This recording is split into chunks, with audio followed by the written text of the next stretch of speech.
যেটা কয়েক দশকে হয়নি, সেটা কয়েক সপ্তাহে হয়ে যায়। আসলে আমেরিকার প্রবলেমই তো এই পারমাণবিক বোমা নিয়ে। সাদ্দাম হোসেন হোক, গাদ্দাফি হোক, এই সমস্ত ব্যক্তিকে আমেরিকা মেরেছে শুধুমাত্র এই পারমাণবিক বোমার জন্য। দেখো, এই যে খামিনি মারা যাওয়া, এটা একটা কমন ব্যাপার না। আসলে ইসরায়েল তো চাই না যে সে ছাড়া আর কেউ মিডল ইস্টে পাওয়ারে আসুক। দেখো, ইংরেজিতে একটা বাণী আছে যে যেটা বিগত কয়েক দশকে হয়নি, কয়েক সপ্তাহে হয়ে যায়। আর আজ আমরা এটাই দেখছি। দীর্ঘ ৩৭ বছরের আলী খামিনির রাজ আমেরিকা আর ইসরায়েল মিলে কয়েক ঘন্টায় মিটিয়ে দিল।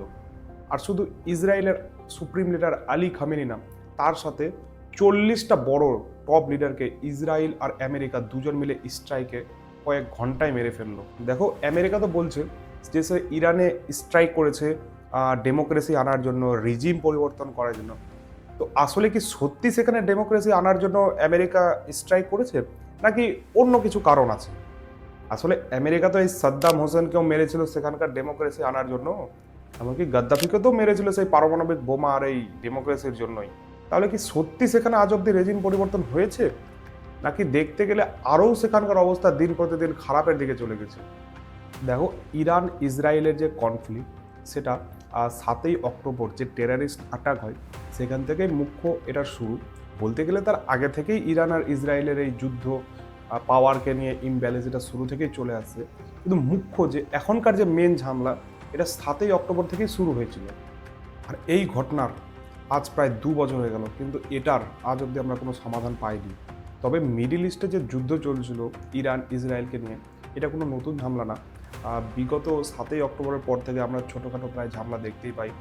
কিন্তু মিডিলে ডোনাল্ড ট্রাম্প এসে তো খুব চিৎকার করেছিল যে আমি ওয়ার বন্ধ করে দিয়েছি, ওয়ার বন্ধ করে দিয়েছি, মিডিলে পিস এনে দিয়েছি।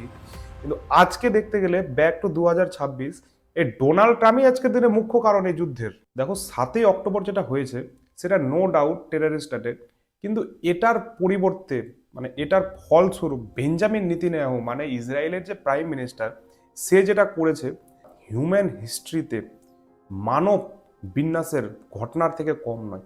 প্রায় ৬০,০০০ কাছাকাছি বাচ্চা মারা গেছে এই ইসরায়েলের প্রাইম মিনিস্টারের জন্য। আর এত কিছুর পরেও ইসরায়েলের যে প্রাইম মিনিস্টার আছে বেঞ্জামিন নেতানিয়াহু, সে খোলাখুলি ঘুরে বেড়াচ্ছে। তবে আজ যা হচ্ছে সেটা চমৎকারের থেকে কিছু না। আমেরিকার যে দাদাগারি, সেটা আজকের দিনে আমরা পরিষ্কার দেখতে পাচ্ছি। প্রথমে আমেরিকা ভেনেজুয়েলার যে প্রেসিডেন্ট নিকোলাস মাদুরো, তাকে কিডন্যাপ করা, আলী খামেনিকে স্ট্রাইক করে ডেট করে দেওয়া। তবে এসব করার অধিকার কে দিয়েছে আমেরিকাকে? কার জন্য আজ আমেরিকা এত সাহস পাচ্ছে এইসব করার? কোনো ইউএনএ মিটিং নাই, সিনিয়র আমেরিকারদের জাজ তাদের কাছে পরামর্শ নাই। শুধুমাত্র একটা ব্যক্তির জন্য এই সমস্ত কিছু ঝামেলা হচ্ছে আজকের দিনে। আজ গোটা বিশ্ব এক এমন দিকে মোড় নিয়েছে যা কিছু বলার নেই। এই বিশ্বে শুধুমাত্র একটাই জিনিস ম্যাটার করে, সেটা হচ্ছে পাওয়ার আর অস্ত্র। যার কাছে যত পাওয়ার, তার কাছে তত অস্ত্র, তার কাছে তত ক্ষমতা। আর এটার উদাহরণ আমরা এখানে দেখতে পাই যে নর্থ কোরিয়া, সেখানকার যে প্রেসিডেন্ট কিম জং উন, আচ্ছা সেখানেও তো ডেমোক্রেসি নাই, কেন সেখানে তো আমেরিকা কিছু বলে না? সেখানে কি কারণ না বলার? নাকি সেখানে নিউক্লিয়ার পাওয়ার আগে থেকেই সে হয়ে আছে, তার জন্য কিছু বলছে না ডোনাল্ড ট্রাম্প? ইউরোপের এতদিন যায় আসছিল ডোনাল্ড ট্রাম্পের প্রতি, কারণ সে কথা বলছিল গ্রিনল্যান্ডকে নিয়ে। গ্রিনল্যান্ড যেহেতু তাদের টেরিটরি। কিন্তু আজ ইউরোপের কোনো যায় আসে না, কারণ এখানে ইউরোপের কোনো ইন্টারেস্ট নাই ইরানের যে রেজিম সেটা চেঞ্জ হোক। ইনফ্যাক্ট ইউরোপ তো এখন পুরো সাপোর্টেও চলে এসছে আমেরিকার। আচ্ছা, এ তো সমস্ত গেল গোটা বিশ্বের খবর। এবার আসা যাক আমাদের ইন্ডিয়ার উপর। ইন্ডিয়া কি করছে এই সমস্ত ব্যাপারে? ইন্ডিয়া কি বলছে এই সমস্ত ব্যাপারে?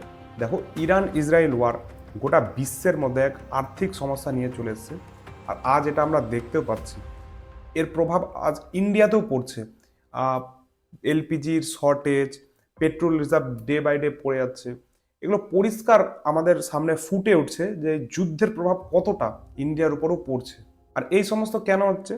আসলে ইরান বেসিক্যালি তাদের যে স্ট্রেট অফ হরমুজ যেটা আছে, সেটাকে ব্লকেজ করিয়ে দিয়েছে। যার পরিণাম আজ আমরা দেখতে পাচ্ছি ক্রুড অয়েলের দাম $200 ব্যারেলের বেশি চলে গেছে আজকের দিনে।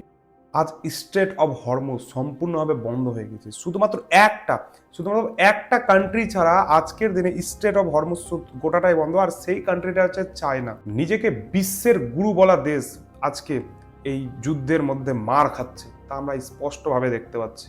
এত এত দেশের মধ্যে গিয়ে ছবি তোলা, বেফালতু হাসি, আজ কিছুই কাজ করছে না।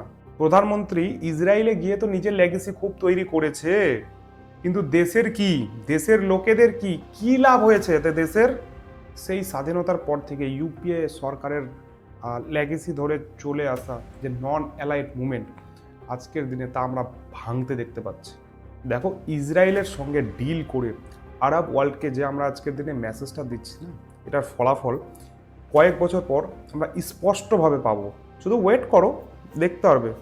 ইন্ডিয়াতে খামিনির মৃত্যুকে নিয়ে কিছু লোক আছে যারা সত্যি খুব দুঃখ প্রকাশ করছে, পথের মধ্যে আন্দোলন করছে, কিন্তু এর অপোজিটে কিছু লোক আছে যারা কিনা উপভোগ করছে এই ব্যাপারটাকে। খামিনি একজন ডিক্টেটর ছিল, এটাতে নো ডাউট, কিন্তু তার পাশাপাশি খামিনি একজন আয়াতুল্লাহ ছিল।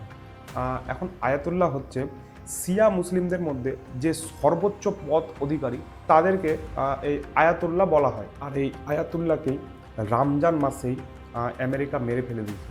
এটার ফলস্বরূপ ইরান তো বলে দিয়েছে যে না, সে বদলা তো নেবে, আর এমন কিছু করবে যেটা কোনোদিনও সে আজ অবধি করেনি, আর ইতিহাস এটাকে খুব ভালো করে মনে রাখবে। এই ঘটনা থেকে আজ আমরা স্পষ্ট দেখতে পাচ্ছি যে একটা দেশ যে কিনা কম শক্তিশালী, অপর দেশ অর্থাৎ বেশি শক্তিশালী দেশের সঙ্গে কোনোদিনই কি রুখে দাঁড়াতে পারবে না। এইভাবে যদি পাওয়ারের ব্যবহার সব কান্ট্রি দেখাতে শুরু করে দেয়, তাহলে কালকে থেকে তো চায়নাও শুরু করে দেবে না তাইওয়ানকে ক্যাপচার করতে। তারপর তাইওয়ান হয়ে গেলে তো সে ইন্ডিয়ার উপরও ঝাঁপিয়ে পড়বে। অরুণাচল প্রদেশকে অলরেডি সে ম্যাপের মধ্যে দেখাচ্ছে তার নিজের। তাইওয়ান তো অলরেডি শুরুও করে দিয়েছে প্ল্যানিং। রিসেন্টলি আমরা দেখতে পাচ্ছি তাইওয়ান থেকে কিছুটা দূরে হাজারের উপরে শিপিং বোট একসাথে লাইনে এসেছিল এল আকারে। ইনফ্যাক্ট চায়না হয়তো তাইওয়ানে অ্যাটাকে করে দিল। আচ্ছা, তারপর ইন্ডিয়া, আমেরিকা কি আসবে বাঁচাতে ইন্ডিয়াকে? সত্যি বলতে এখনো আমাদের কাছে সময় আছে। হিন্দু মুসলিম মন্দির মসজিদ, আকবর নেহেরু মঙ্গলসূত্র, এই সমস্তকে বন্ধ করে আমাদের অর্থনীতির উপর জোর দেওয়া, মেক ইন ইন্ডিয়াকে আরও আগিয়ে নিয়ে যাওয়া, মিলিটারি পাওয়ারকে স্ট্রং করা। দেখো, ভবিষ্যতের যুদ্ধ সম্পূর্ণভাবে আকাশ পথে লড়াই করা হবে, এটাতে নো ডাউট। আজ গোটা বিশ্বে 6th জেনারেশন ফাইটার জেটের উপরে গবেষণা চলছে, আর আজ ইন্ডিয়াতে আমরা এখন অবধি 4.5 জেনারেশন ফাইটার জেটে আটকে রয়েছি। সব থেকে বড় ব্যাপার বা লজ্জার বিষয় এটা হলো যে আজ অবধি আমরা একটা জেট ইঞ্জিন অবধি বানাতে পারিনি আমাদের দেশের মধ্যে। এখনো সময় আছে এই সমস্ত ব্যাপারে গবেষণা চালানো, হিন্দু মুসলিম বন্ধ করার। আর যদি মনে রাখবে, যদি আমরা এগুলো সব না বন্ধ করি না, তাহলে রেডি থেকো, কারণ যে চটটা এসে আমাদের গালের ওপর পড়বে না, তা থেকে রিকভারি করা তো আর সম্ভব হবে না। কারণ ইরানের সাথে আজকের দিনে যা হচ্ছে আমরা স্পষ্টভাবে দেখতে পাচ্ছি, ভেনেজুয়েলার সাথেও হয়ে গেল। বেসিক্যালি বলতে গেলে পাওয়ারের যে ডিসব্যালেন্স, ওটা বিশ্বের মধ্যে আজকে আমরা দেখতে পাচ্ছি।